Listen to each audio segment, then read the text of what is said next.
자, 이제부터는 본격적으로 어, 스키마에 대해서 한번 살펴보도록 하겠습니다.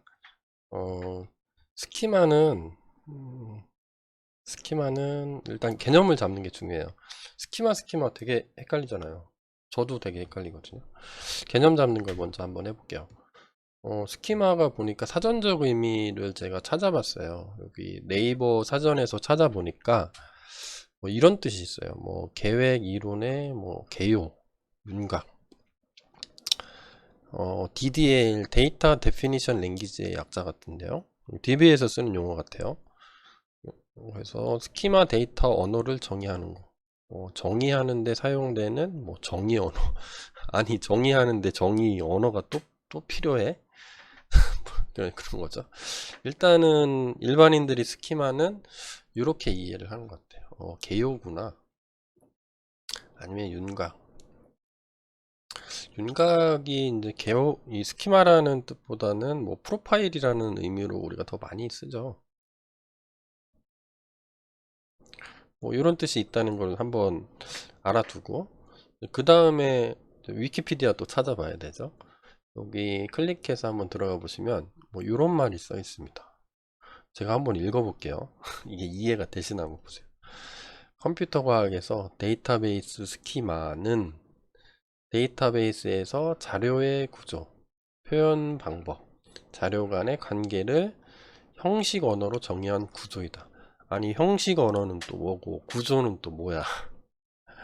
그래서 데이터베이스 관리 시스템이 주어진 설정에 따라 데이터베이스 스키마를 생성하며, 그러니까 스키마는 DBMS가 만드는 것 같아요. 쭉 읽어보니까.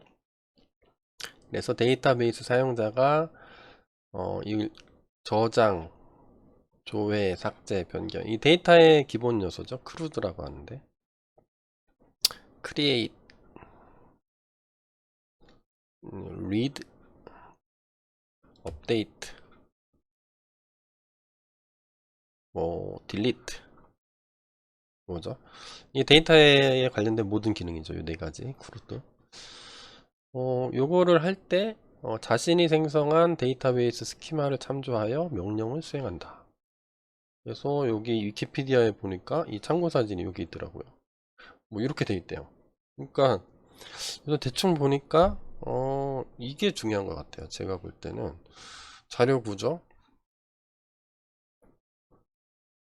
자료 표현 방법, 그 다음에 관계. 그래서 요 전체가 요게 하나의 데이터죠. 이 데이터의 구조가 되는 거죠. 구조고 각각의 데이터는 어떻게 정수로 표현하냐, 뭐 문자로 표현하냐, 뭐 이런 게 여러 개가 있겠죠. true, false로 표현하냐. 그 다음에 관계는 뭐가 선으로 이렇게 연결되어 있는 것 같아요. 네, 이렇게 쭉 연결되어 있죠. 뭐 이게 잘 몰라도 되죠. 어쨌든 연결되어 있는 것 같아요. 그래서 이런 것들이 중요한 것 같아요. 뭐 크루즈를 할 때 쓰기도 하고 뭐 이 세 가지 특징을 갖고 있는 것 같기도 합니다. 근데 보니까 제가 얻은 결론은 뭔 소리야 이거. 어렵죠. 어렵습니다. 도대체 무슨 소리 하는지 하나도 몰라요. 스키마는 용어도 되게 생소한데 어렵기까지 하니까 되게 좀 빡세죠. 속된 말로 약간 어렵다를 요즘에 이제 빡세다고 많이 표현을 하는데, 좀 더 좀 알아듣기 쉽게 한번 표현을 해보면 이거는 제가 저기서 찾은 거예요. 요 블로그에서 봤는데, 코딩 팩토리에 있는 블로거가 올려놓은 건데, 데이터의 구조와 제약 조건에 대해 전반적인 명세를 기술한 메타데이터의 집합. 저는 이거를 보고 딱 감을 잡았어요. 아, 메타데이터구나. 메타데이터가 집합인 거 보니까 여러 개 있는 것 같아요. 그죠? 하나 있는 걸 집합이라고 하진 않죠. 그래서 데이터의 개체, 속성, 관계를 뭐 전반적으로 정의를 하는구나. 그래서 사용자 관점에 따라 외부, 내부, 그리고 개념 이렇게 세 가지로 나누는구나. 이렇게 알 수 있겠죠. 이러면 요 위키피디아보다는 조금 낫죠. 거의 멘붕, 아직까지 멘붕 상태이긴 하지만 조금 낫죠 그래도. 그래서 뭐 좀 더 쉬운 정의 없나 찾아보니까 여기 개발자를 꿈꾸는 프로그래머라는 이 블로거를 운영하시는 분이 본인 나름대로 또 정리를 잘 해놨어요. 어디서 보고 참조해서 이제 정리를 하셨겠죠. 저는 이제 그거를 그대로 카피해 왔습니다. 여기서 보니까 구조 여기 똑같이 나왔죠. 제약 조건, 명세, 기술한 것. 여기는 메타가 빠졌네요. 메타데이터가 여기엔 있었는데 메타데이터 이런 말이 여기 쏙 빠져 있네요. 그리고 이거 똑같아요. 위에 객체, 속성, 객체, 뭐 관계 요 세 개는 공통적으로 나오죠. 그래서 어떤 구조로 데이터가 저장되는가를 나타내는 데이터베이스 구조이다 이렇게 써놨네요. 약간 좀 감이 잡히죠. 그러니까 어떤 구조 조건 제약을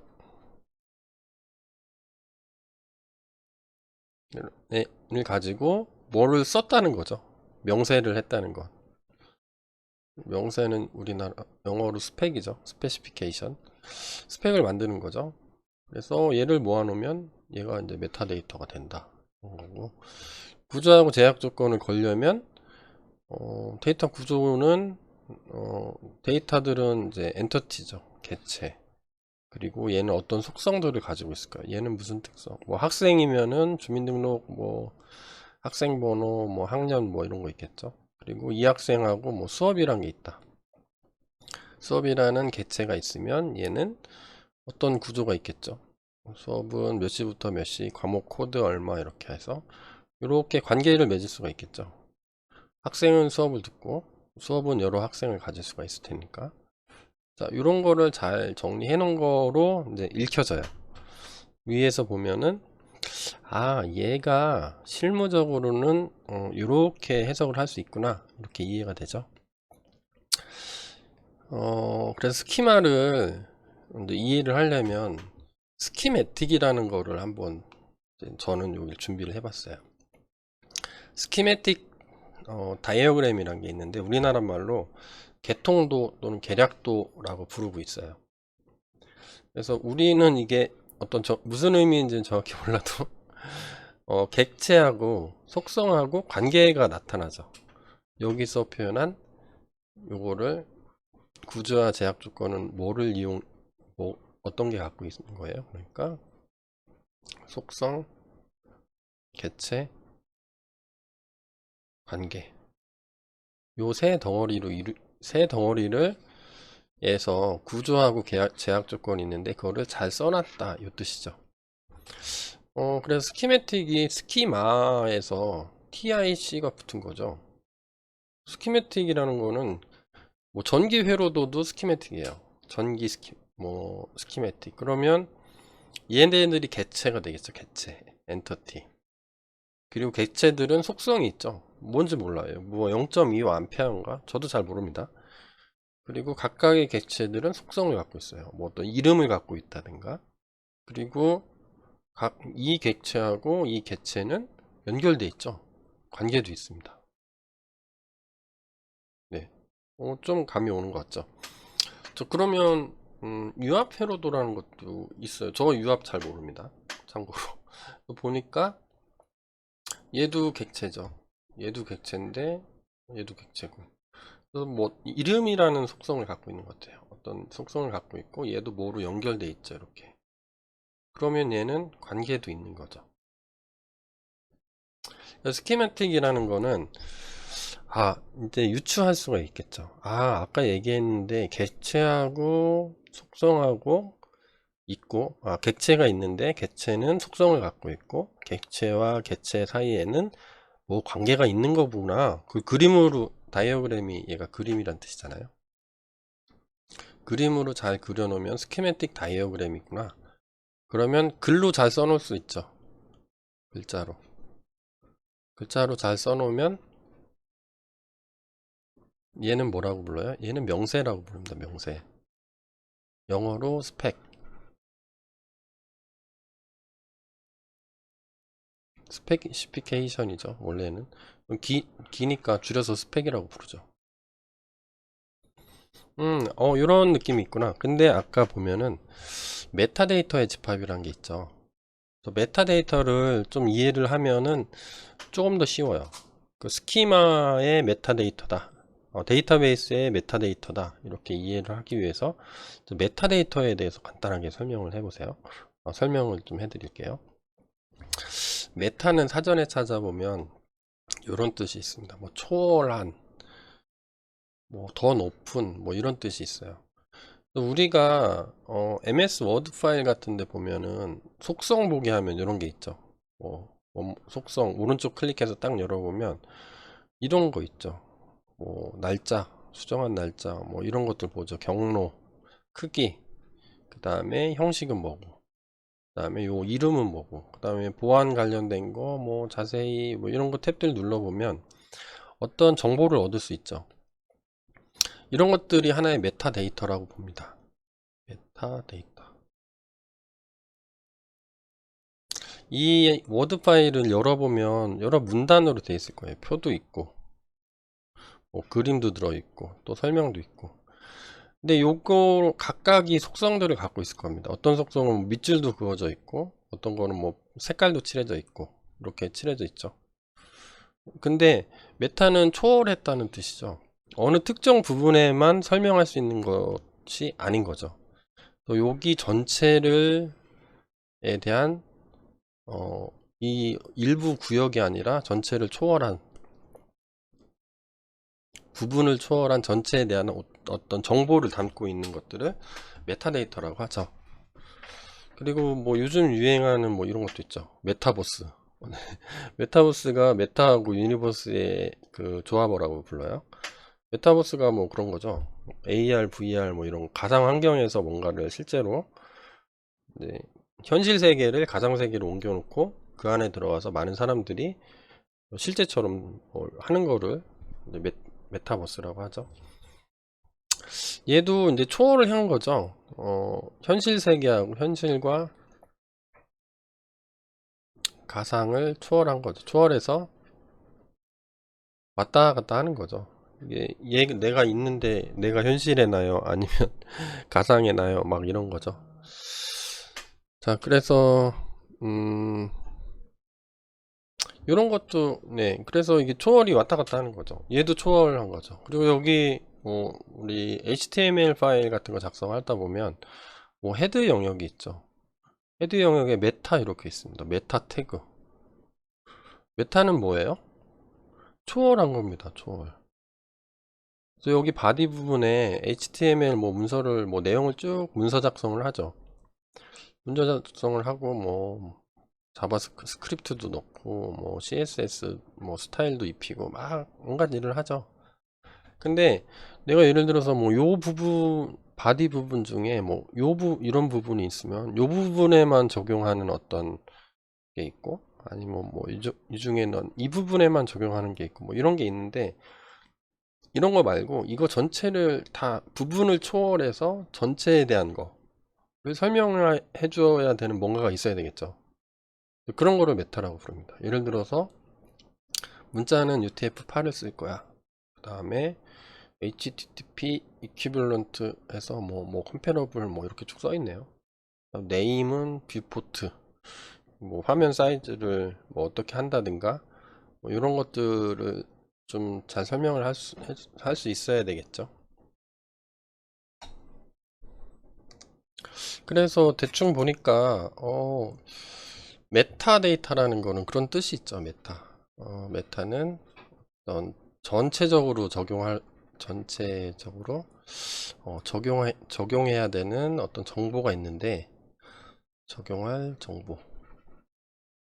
정보를 잘 써놓는 거죠. 여기도 써놓고 여기도 써놨죠. 이렇게 써놓고 이렇게 했어요.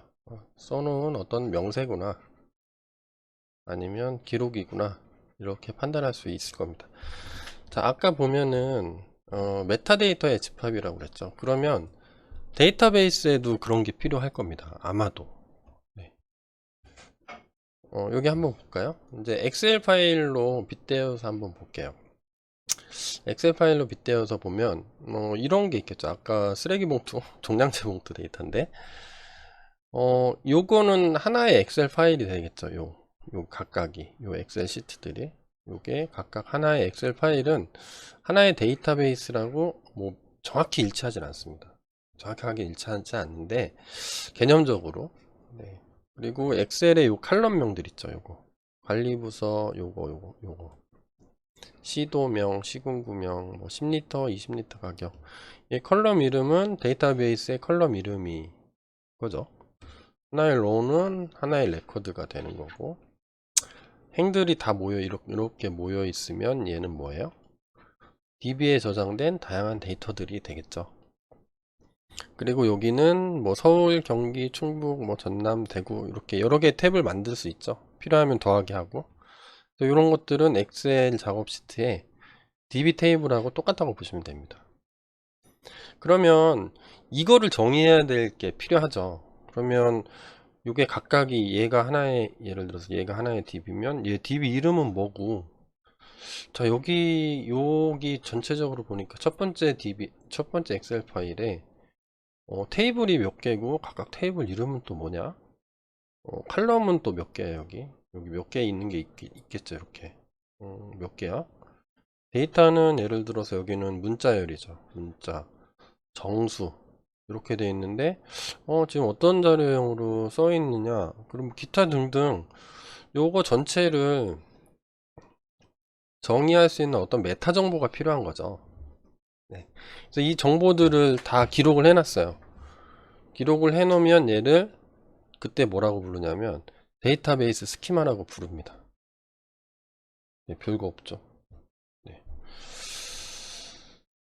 자, 그래서 스키마가 좀 종류가 여러 개가 있어요. 그래서 데이터베이스 스키마 종류는 강의가 좀 길어져서 지루해서 제가 끊었다가 다시 하겠습니다.